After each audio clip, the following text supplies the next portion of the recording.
Hello everybody, it's Lorraine Alternative Homesteading on Friday, and I just found something. It was sticking out not too far away from my mailbox. It was buried, and I saw this red stuff sticking out, and this is what it looks like. Can you tell me what it is? It looks like it's been there a while. It looks like some kind of, it's got electrical wires here. So this is what it looks like here, and here, and here. I mean, unless people were just like sticking stuff here. Maybe this is part of the witchcraft, right? This could be part of their witchcraft. They like to bury stuff around the property. But if anybody knows what this is, it's fairly heavy. It's heavy. I mean, obviously it's an electrical kind of device. But it's going to go in the trash. If anybody knows what it is, let me know. Oh, and while I'm here, I'll show you what they did overnight. Well, they did this 2 days ago. They burned the grass in front of my house, right here. Burn the grass. Here.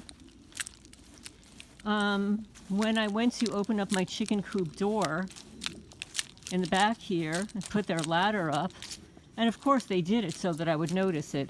I bent down, and this is what they did. They cracked the chicken coop here. I don't know if you can see it right here. Oh, and it looks like a little triangle. Maybe it was the 3 masons, right?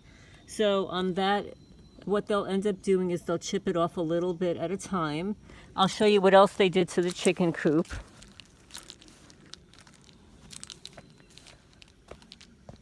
They cut this hole here. Now this is a few weeks old. This one, and then this one. They did that. They cut holes here, exposing the nail. They sliced here. You can see here.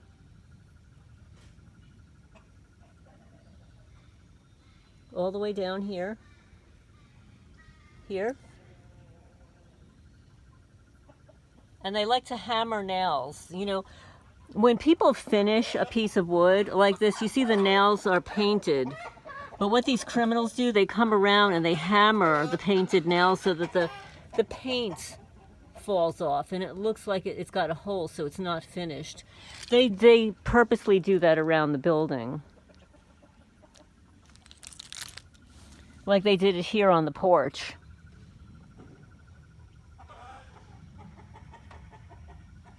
And mind you, this building is only 4 years old. I'm here 6 years. And I'm going through a lot of emotions because I pulled up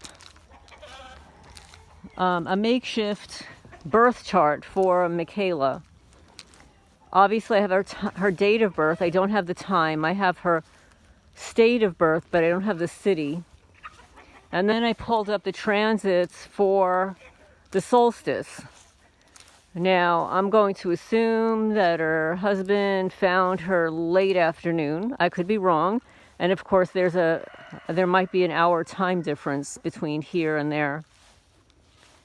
And I was quite alarmed, actually, at what she was experiencing on that day. It was really bad. It involved the black moon and Hades and Pluto. All of her planets, she has 3 planets in Pisces. And then, of course, when any planet goes into 0 degrees of Cardinal, stuff happens. It's sort of like, I can only describe it as like, the dark of the moon, everything is quiet outside. You can't see the moon, but as soon as the moon starts increasing in light, you'll see more animal activity. You'll hear more perp noise. Well, actually, I've got perps on my property 24/7. They actually live here. They think they own the place. But, so there'll be more activity. But what happens is, it's sort of like when you're going from 29 degrees, it's at the end of a cycle. It's at the end of a degree. It's a holding on degree. But after somebody holds on for a really long time and it lets go, it wants to burst forward. And that's what the 0 cardinal signs are like. So, and the solstice, which is a witch, the witches like to utilize these astrological phenomenons. They obviously know her birth chart. And by the way, this is not anything against anybody's religion. The criminals, if you are a targeted person, they all know when your birth date is. The higher level people have your birth chart. They have basically been following you since the time of birth. It doesn't mean that you've targeted since birth. Some people may have been, but you have been followed from birth. They want to see your potential because they know what it is in the birth chart. They want to know when you're going to realize that potential, when you're going to grow into it, when you're going to achieve wealth, and that's when they attack.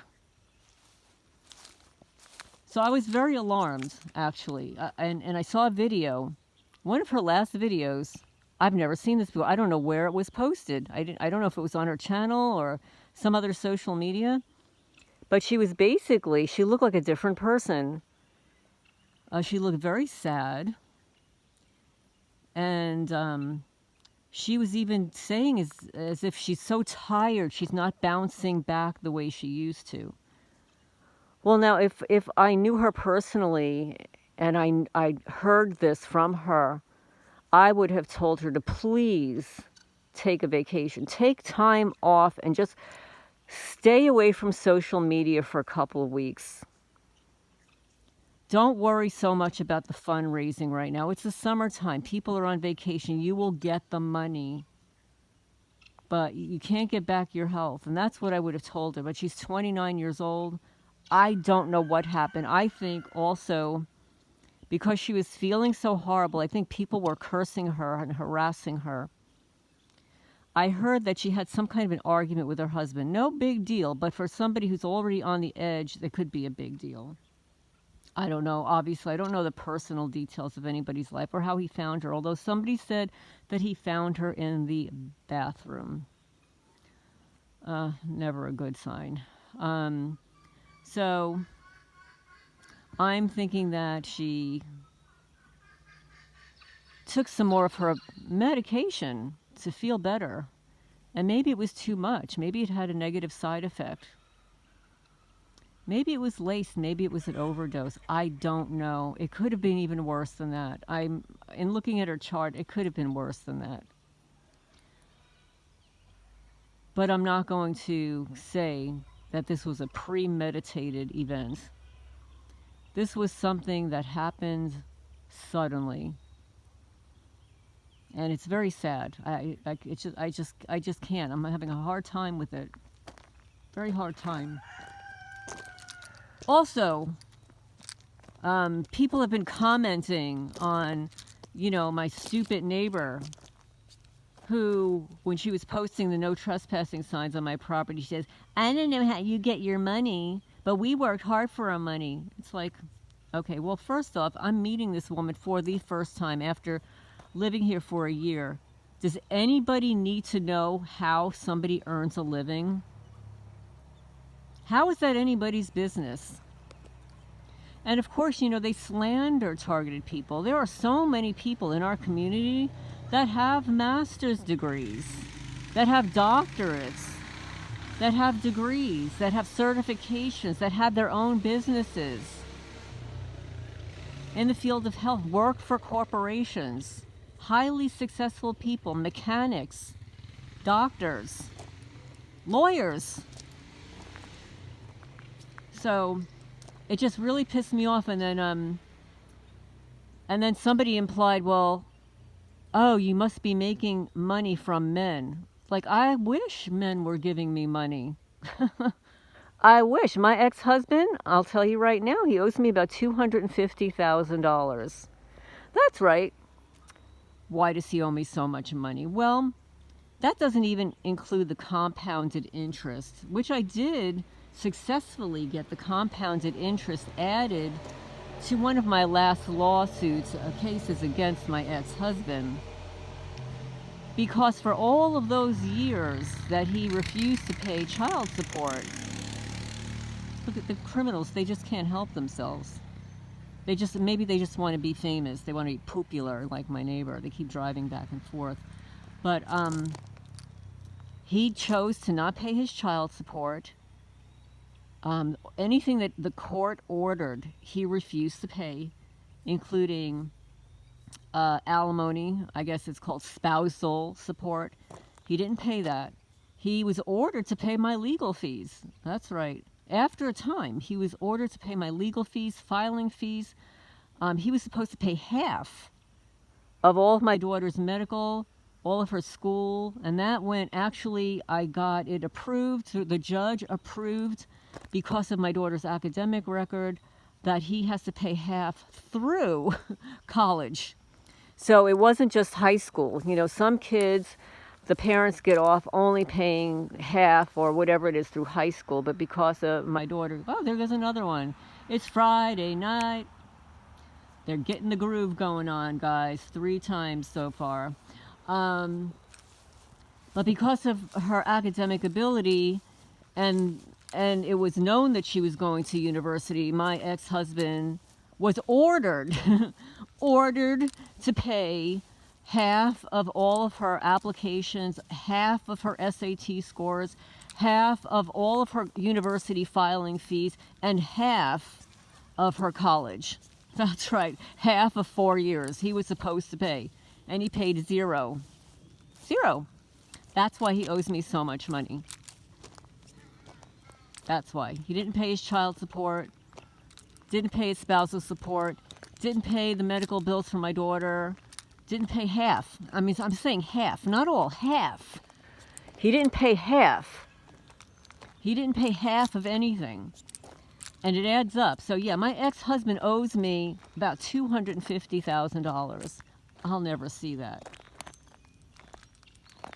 So no, I've had multiple businesses. I had my own staffing businesses. I staffed people on Wall Street and in pharmaceutical companies like Bristol Myers Squibb. I've mentioned to you that I was a professional astrologer. I had clients all over the world. And I was hired by the premier party planning place in New Jersey. And I read cards. I worked at corporate parties.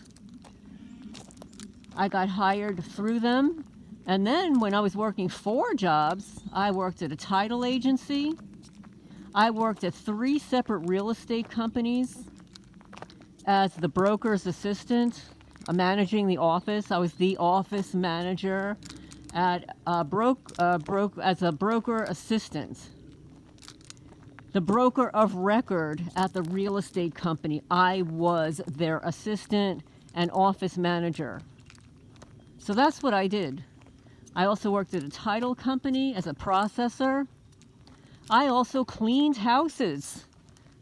That's right.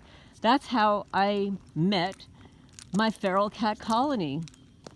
Because I was taking another job working nights, and it was at the Pine Brook Care Center, and it was their rehab facility, which was separate from the nursing home portion.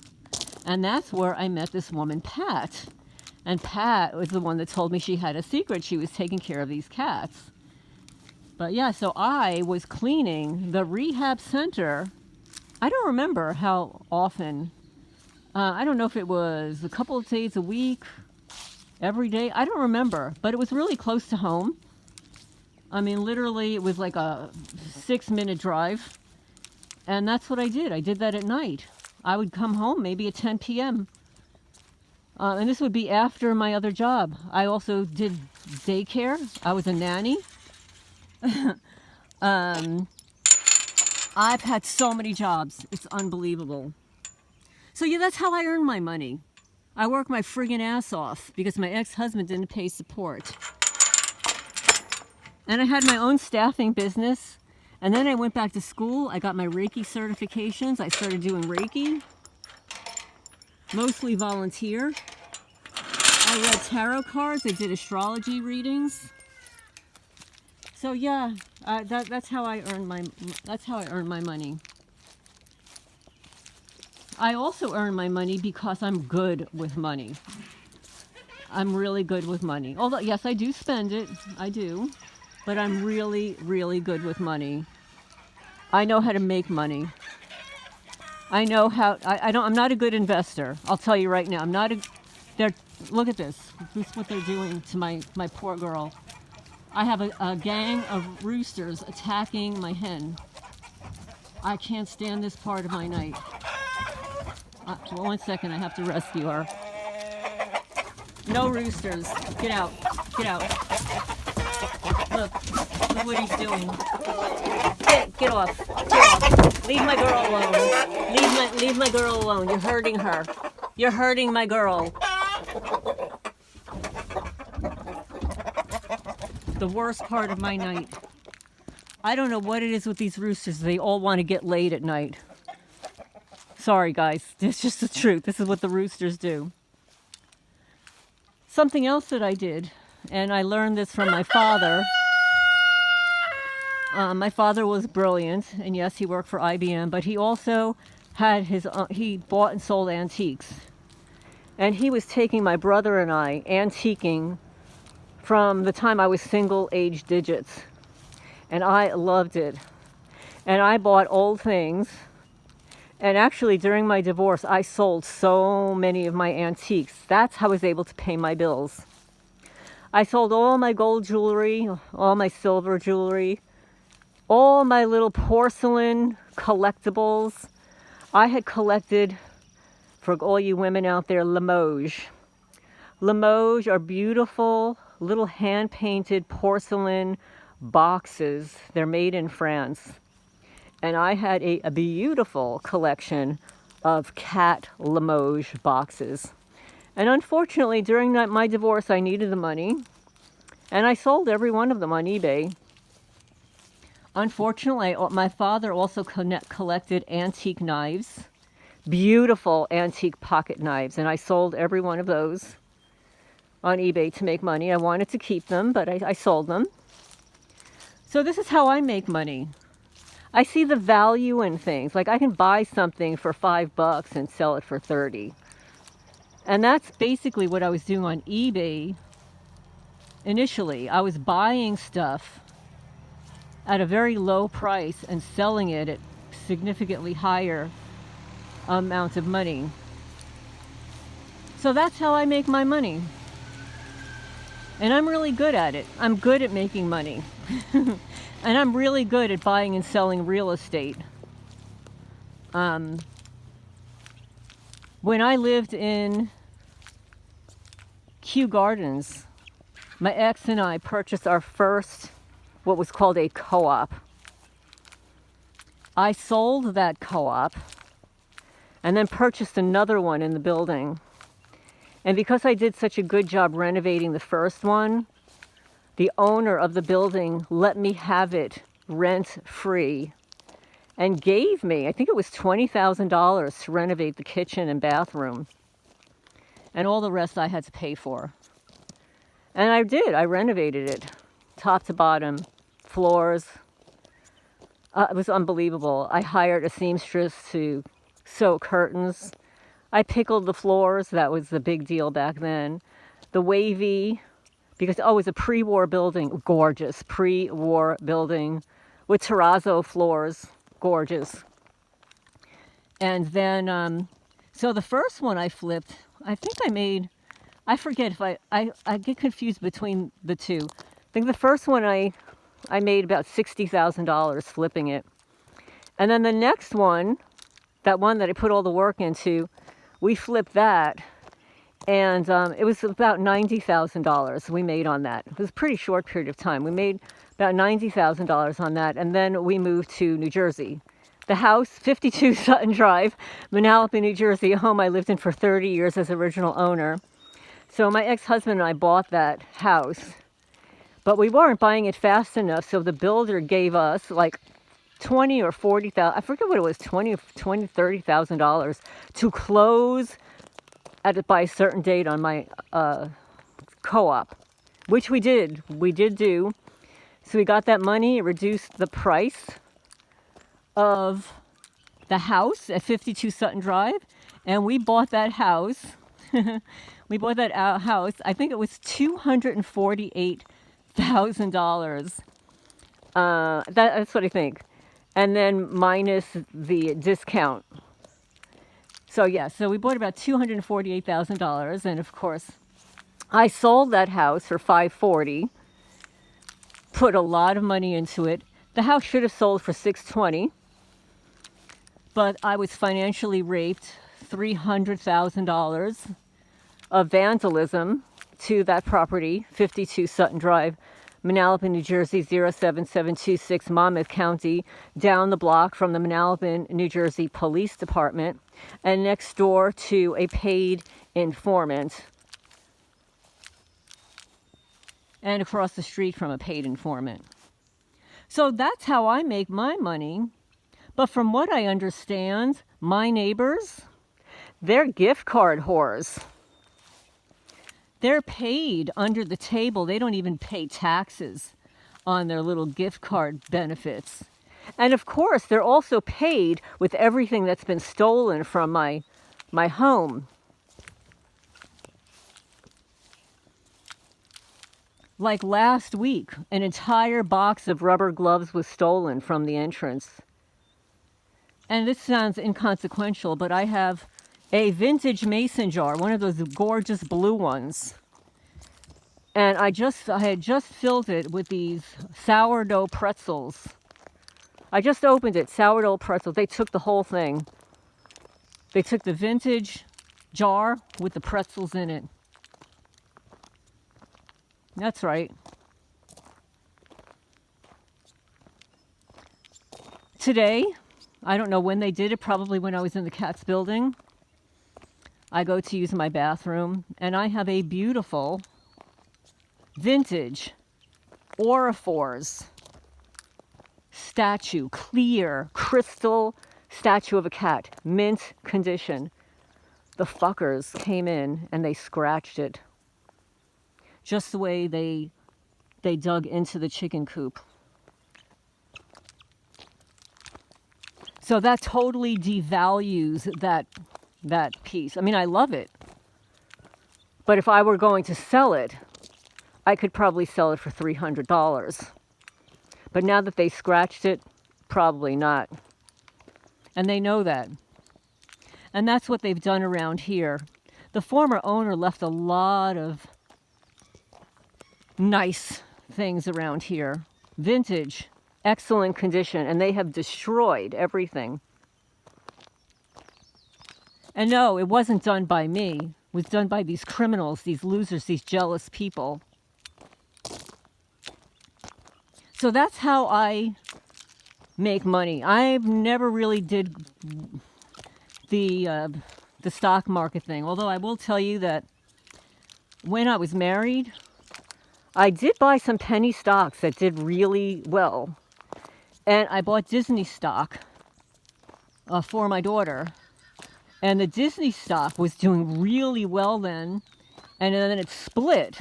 So I had double the amount of shares. And, I made a bunch of money just on Disney stock. And those little penny stocks and stuff. But I don't have time to dabble in the stock market, educate myself at this point. But yeah, so for all the losers out there, you want to know how I make my money? I work my friggin' ass off using my brain and my ingenuity. And stuff that my father taught me about antiques. And that's why I bought this property. When I saw it, I said, it's like, I so wish my father were alive so that he could visit this place, that he could see what it was, because he would be in awe of what this Travis Sparks, the former owner, created here. But these criminals have destroyed this property. So anyway, I'm going to get off my rant now. So I have to still, I'm still ruminating over Mikayla's passing. I'm really, really upset about it. Not that I knew her personally, but in just viewing everything, and I'm just so upset. I can't even begin to tell you. It's almost like she's like my daughter or something. It's like I'm so upset over her and the foxes and everything. Okay, you photobombing. You want to say goodnight to everybody before I sign off, because I'm getting a low battery light. You want to say goodbye? Okay, I'm going to sign off for now. Talk to you guys later.